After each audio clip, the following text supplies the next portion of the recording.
बच्चों, let's read this question. So this question says, if an SHM is given by y is equal to sin omega t plus cos omega t meter, then which of the following statement are true? कौन सा statement की आपका true है? ठीक है, तो बच्चों देखिए इस क्वेश्चन को स्टार्ट करते हैं। इस क्वेश्चन का की कॉन्सेप्ट आप देखिए क्या लिख सकते हैं। आपको देखिए इक्वेशन ऑफ एसएचएम लिख लीजिए। इस क्वेश्चन का की कॉन्सेप्ट क्या लिख लीजिए? Equation of SHM. This will be the key concept of this question. ये क्या जाएगा इस क्वेश्चन का आपका की कॉन्सेप्ट। इक्वेशन ऑफ एसएचएम को देखिए बच्चों हम कैसे लिखते हैं, ठीक है। देखिए एसएचएम की इक्वेशन क्या होती है? कोई भी साइनसोइडल फंक्शन, साइनसोइडल ए साइन ओमेगा टी, ठीक है, या ओमेगा टी प्लस फाइव, चलिए मैंने फेज भी ऐड कर दिया, ठीक है।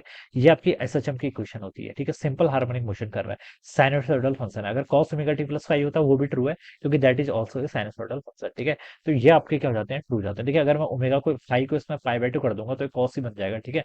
तो वो कॉस और साइन का ग्राफ बेसिकली सेम ही होता है, दोनों ही फंक्शन आपके साइनसोइडल फंक्शन कहलाते हैं। बशर्ते है कि उनमें आपका फेज डिफरेंस होता है, किसका? पाई बाय टू का, ठीक है। इस तरीके से आपको सिचुएशन होती है।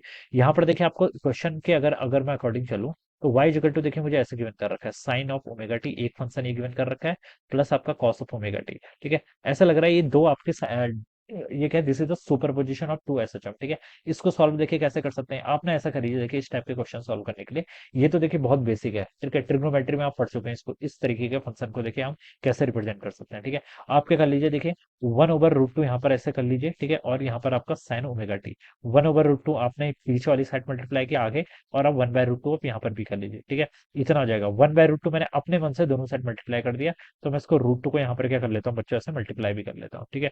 ये टर्म मेरी क्या आ जाएगी यहाँ पर से ऐसे हो जाएगी, ठीक है। इस टर्म को अब मैं यहाँ पर से ऐसे लिख सकता हूँ, ठीक है। वन ओवर रूट टू था, मैंने यहाँ पर वन ओवर रूट टू अपने मन से लिया यहाँ पर भी, और रूट टू से इसको क्या कर दिया यहाँ पर ऐसे कर दिया। तो वाई इक्वल टू देखिए कितना हो जाएगा, रूट टू टाइम्स, ठीक है। अब बच्चों देखिए वन बाय रूट टू किसके इक्वल होता है? साइन 45 भी वन बाय रूट टू होता है, और कॉस 45 भी वन बाय रूट टू होता है। तो अब ऐसा कर लीजिए, यहाँ पर इसको आप वन बाय रूट टू को इसको कॉस 45 लिख लीजिए। कॉस 45 को मैं क्या लिख सकता हूँ? कॉस पाई बाय फोर, ठीक है।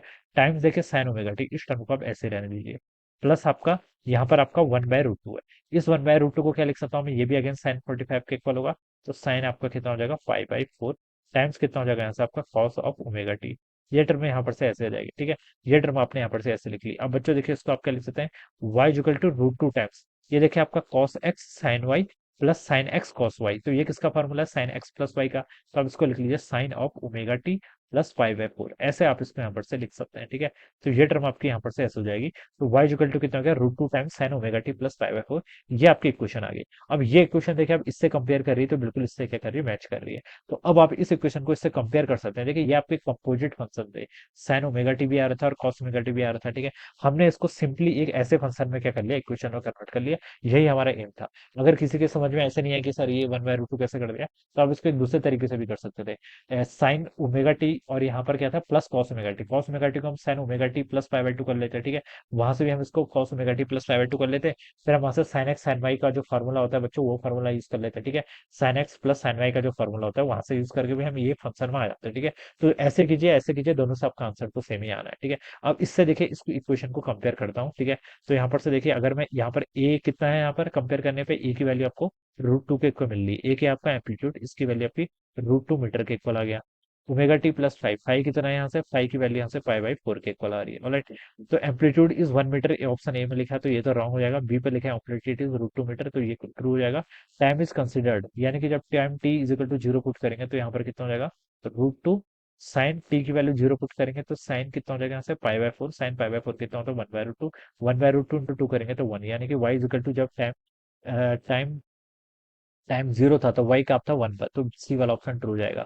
तो बी एंड सी क्या होगा इसका right answer, alright. So I hope you are understood this concept. All the best and thank you so much.